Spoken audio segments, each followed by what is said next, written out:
সাকিব নাকি হামজা, কে বড় তারকা? রাজনীতির মারপ্যাচে ক্রিকেটের পোস্টার বয়ের জনপ্রিয়তা অনেকটাই কমেছে। একসময় সাকিব যেমন গোটা দেশের সমর্থন পেতেন, এখন সেই রকমের ভালোবাসা আর উৎসাহ মিলছে ফুটবলের হামজা চৌধুরীর। বলা যায় হামজা ক্রেজ এই বাংলায়। গেল মাসে দিন চারেকের বাংলাদেশ সফরে হামজাকে দারুণভাবে গ্রহণ করেছিল ক্রীড়াপ্রেমীরা। এবার অপেক্ষা প্রথমবার বাংলার মাটিতে হামজার ম্যাচ দেখা। 10 জন বাংলাদেশ সিঙ্গাপুর ক্ল্যাশ, এই ম্যাচ দিয়েই কি খুলে যাচ্ছে ঢাকার জাতীয় স্টেডিয়ামের বন্ধ দরজা? আন্তর্জাতিক ফুটবল ম্যাচ আয়োজনের জন্য কতটা তৈরি ঐতিহ্যবাহী এই মাঠ? কাজ অলমোস্ট শেষ। আমার তাবিদ ভাইয়ের সাথে অলরেডি কথা হয়েছে। এই যে বাফুফে মাঠের ঘাসের আর একটু কাজ করবে, এবং আমাদের লাইটিং থেকে শুরু করে আপনারা দেখতে পাচ্ছেন প্রায় কমপ্লিট। আশা করি আগামী আমাকে যেটা জানানো হলো 20 দিন থেকে 1 মাসের মধ্যে ফুল মাঠ রেডি হয়ে যাবে খেলার জন্য। সো জুনে আয়োজন করতে কোনো অসুবিধা হবে না। 6 এপ্রিল বিশ্ব ক্রীড়া দিবস। বিশেষ দিনে সকাল থেকেই গুলিস্তানের স্টেডিয়াম পাড়ায় ক্রীড়া মন্ত্রণালয়ে নানা কার্যক্রম।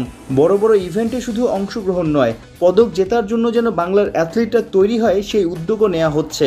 এক্ষেত্রে দারুণ ভূমিকা রাখছেন ক্রীড়াপ্রেমী প্রধান উপদেষ্টা ডক্টর ইউনূস। সেন্ট্রাল জায়গা থাকা দরকার, যেখানে আসলে সবগুলো স্পোর্টসের একটা স্পোর্টস ভিলেজের মতো আমরা পৃথিবীর বিভিন্ন দেশে দেখেছি।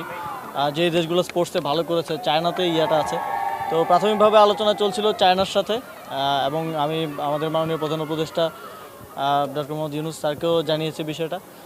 স্যার যখন সংযুক্ত আরব আমিরাতে গিয়েছিলেন কিছুদিন আগে, তিনি সেখানে বিষয়টি তোলেন এবং সংযুক্ত আরব আমিরাত সরকার আমাদেরকে আর্থিক সহযোগিতা করার ব্যাপারে একমত হয়েছে। তবে যেহেতু আমরা ক্রীড়া বিকেন্দ্রীকরণের কথা বলছি, সেই জায়গা থেকে 8টি বিভাগে 8টি স্পোর্টস হাব করার ব্যাপারে সিদ্ধান্ত হয়েছে। এখন মন্ত্রণালয় কাজ করছে। মন্ত্রণালয়ে আরও ডিটেইল ডিজাইনিং করে আমাদের কী পরিমাণ আর্থিক সহযোগিতা লাগবে সেটা আমরা জানাবো, এবং আশা করি যে আগামী অর্থ বছরেই আমরা কাজ শুরু করে দিতে পারবো স্পোর্টস হাবে। বাংলাদেশে ক্রীড়া ফেডারেশন ও অ্যাসোসিয়েশন মিলিয়ে সংখ্যাটা প্রায় 50-এর উপরে। বেশ কটা ফেডারেশন অফিস কিংবা প্রশিক্ষণের জায়গার অভাবে ভালোই ভুগছে। সব সমস্যার সমাধানও বের করে ফেলেছে ক্রীড়া মন্ত্রণালয়। গুলশানে আমাদের জাতীয় ক্রীড়া পরিষদের একটা বড় জমি আছে, যেটা বেদখল হয়ে আছে। আমরা সেটার কিছু দালিলিক কিছু জটিলতা ছিল, সেগুলো শেষ করেছি। আমরা সেটা নিয়েও একটা ডিজাইন করা হচ্ছে, যে যেই ফেডারেশনগুলো সাধারণত ইনডোর স্পোর্টসের যে ফেডারেশনগুলো আছে, সেই ফেডারেশনগুলোকে সেখানে অফিস এবং স্পোর্টস ফ্যাসিলিটিস যাতে অ্যাকোমোডেট করা যায়, সেভাবে একটা স্পোর্টস ফ্যাসিলিটি আমরা সেখানে করব। আরবান স্পোর্টস সেন্টার নামে আমরা সেটা গুলশানে করব। রবিবার সকালে ক্রীড়া দিবসের র্যালিতে অংশ নিয়েছেন নানান খেলার অ্যাথলিটরা।